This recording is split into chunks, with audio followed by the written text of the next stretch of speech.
BJP पर लगाए जा रहे आरोप पर वीरेंद्र सचदेवा का बयान सामने आया। उन्होंने साफ तौर पर इस बात का जिक्र भी किया, दावा भी किया कि अगर झूठ बोलेंगे तो उन्हें परिणाम झेलना पड़ेगा। अगर इनके पास तथ्य हैं तो वो सामने रखें। ये झूठ और प्रलोभन की राजनीति कर रहे हैं, वो नहीं चलेगा। तो आपको बता दें कि विधायकों की खरीद फरोख्त को लेकर के अब ये मामला तूल पकड़ता हुआ नजर आ रहा है, जहां हाल ही में आप सांसद संजय सिंह ने साफ तौर पर बयान दिया। उनका सीधे तौर पर कहना है कि 16 विधायकों को तोड़ने की कोशिश की गई। हालांकि उससे पहले मुकेश अहलावत, जिनसे तथाकथित बीजेपी के द्वारा आरोप लगाए जा रहे हैं, बीजेपी से इनके करीबी व्यक्ति ने उनसे संपर्क किया, जो कि प्रवेश वर्मा का करीबी बता रहा है अपने आप को, और करोड़ों का ऑफर दिया गया। ये बयान दिया गया मुकेश अहलावत की तरफ से। और अब इस पूरे मामले में राजनीति एक बार फिर से गर्म है। कुल मिलाकर के आम आदमी पार्टी की तरफ से तमाम आरोप लगाए जा रहे हैं कि बीजेपी के नेता और विधायक आम आदमी पार्टी के विधायकों को तोड़ने की कोशिश कर रहे हैं। संजय सिंह का कहना है कि 16 से ज्यादा नेता जिनको विधायकों को तोड़ने की कोशिश की गई है। हालांकि अब इस पूरे मामले पर वीरेंद्र सचदेवा ने पलटवार किया। उन्होंने साफ तौर पर इस बात का जिक्र किया कि अगर झूठ बोलेंगे तो इसका परिणाम उन्हें झेलना पड़ेगा। अगर इनके पास तथ्य हैं तो वो उसे सामने रखें। ये जो झूठ और प्रलोभन की राजनीति आम आदमी पार्टी के नेता कर रहे हैं, वो नहीं चलेगा। नहीं तो फिर इसका परिणाम भुगतने के लिए तैयार रहिए।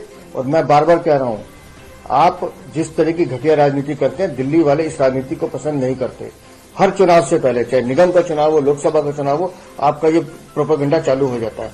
लेकिन दिल्ली की जनता इस बात को पसंद नहीं करती। और हम कह रहे हैं, आपने जो झूठ लूट की राजनीति दिल्ली में की है, अब नहीं चलेगी। आपको जवाब देना पड़ेगा। तथ्य रखिए, सबूत रखिए, नहीं तो जो परिणाम है उसको भुगतने के लिए तैयार रहिए। कानून अपनी प्रक्रिया से काम करता है। हमने शिकायत राइटिंग में दी। अगर संजय सिंह को कुछ कहना लिखित में कहें, लेकिन मैं फिर कह रहा हूं, कानून की जो दायरा है वो कानून अपना काम करेगा। हमने ये शिकायत दी है कि अरविंद केजरीवाल हो, संजय सिंह हो या इनके बाकी जितने भी नेता जिन्होंने ये बेहुदे आरोप लगाए हैं, उसकी जांच होनी चाहिए। अगर सबूत नहीं है तो इनके खिलाफ कार्रवाई होनी चाहिए। हमने अब एंटी करप्शन ब्यूरो को अपनी कंप्लेंट दे दी है। अब कानून को अपना काम करने दीजिए, पता करने दीजिए ना वो नंबर किसका है। अरविंद केजरीवाल का है, आतिशी मारलेने का है, मनीष सिसोदिया का है, संजय सिंह का है। जांच में सामने आएगा। जमानत पर छूटे हुए अपराधी अक्सर लीगल टीम के साथ ही रहते हैं। सीधे तौर पर वीरेंद्र सचदेवा का कहना है कि सबूत हैं, अगर तथ्य हैं आम आदमी पार्टी के नेताओं के पास तो उसे सामने रखें। झूठ की राजनीति बिल्कुल नहीं चलेगी, उनके खिलाफ एक्शन लिया जाएगा। पूरे मामले में ज्यादा जानकारी के लिए रिया हमारे साथ लगातार बनी हुई है। रिया, बीजेपी पर आरोप लगातार लगाए जा रहे हैं आम आदमी पार्टी के विधायकों को खरीदने को लेकर के। अब वीरेंद्र सचदेवा ने पलटवार किया है। साफ तौर पर उनका कहना है कि झूठ और प्रलोभन की राजनीति जो कर रहे हैं वो नहीं चलेगा। सबूत है तो सामने लाएं।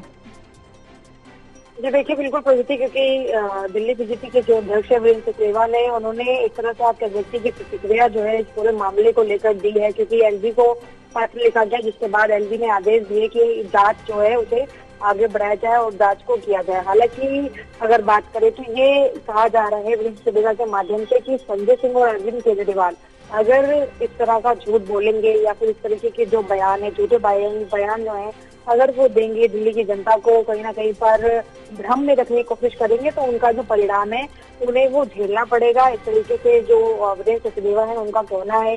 और साथ ही साथ में ये भी उनका कहना है कि अगर इनके पास तथ्य हैं तो तथ्य पर बात की जा सकती है, तथ्य को सामने रखा जा सकता है। लेकिन बिना तथ्य के इस तरीके के झूठे आरोप को लगाना सरासर गलत है। क्योंकि देखिए, विधायकों का जो खरीद फरोख्त का मामला है, आपने देखा कि ये काफी समय पहले भी एक बार बीच में आया था, जब बीजेपी के माध्यम से ये कहा गया था कि ये दिल्ली में कहीं ना कहीं पर हताश की जो राजनीति है, ऐसा लगता है कि आम आदमी पार्टी की हार जो है वो कहीं ना कहीं पर होने वाली है। इस वजह से इस तरीके के झूठे आरोप बीजेपी पर लगाए जा रहे हैं। बीजेपी की तब भी यही प्रतिक्रिया थी और आज भी बीजेपी के माध्यम से यही कहा जा रहा है। क्योंकि प्रगति देखिए, अभी जो मतगणना है उसके बाद दिल्ली की राजनीति के जो परिणाम है वो आएंगे कि आखिर दिल्ली की जनता ने किस पर अपना विश्वास जाहिर किया है। लेकिन ऐसे में जिस तरह से एक लगातार चाहे वो सर्वे रिपोर्ट हो या फिर तमाम जो बयान है, उनमें कहीं ना कहीं पर बीजेपी की जो बढ़त है वो सामने आ रही है खबरों में एक लगातार, जिसके बाद से इस तरीके की हलचल जो है वो सामने आने लगी है। हालांकि इस मामले में एसीबी की जो जांच है अब वो आगे बढ़ चुकी है और ये देखने वाली बात होगी कि आखिर ये आरोप झूठे हैं या फिर उनमें कोई ना कोई सच्चाई छिपी हुई है। चलिए, बहुत बहुत शुक्रिया रिया, ये तमाम जानकारी हमारे दर्शकों तक पहुंचाने के लिए।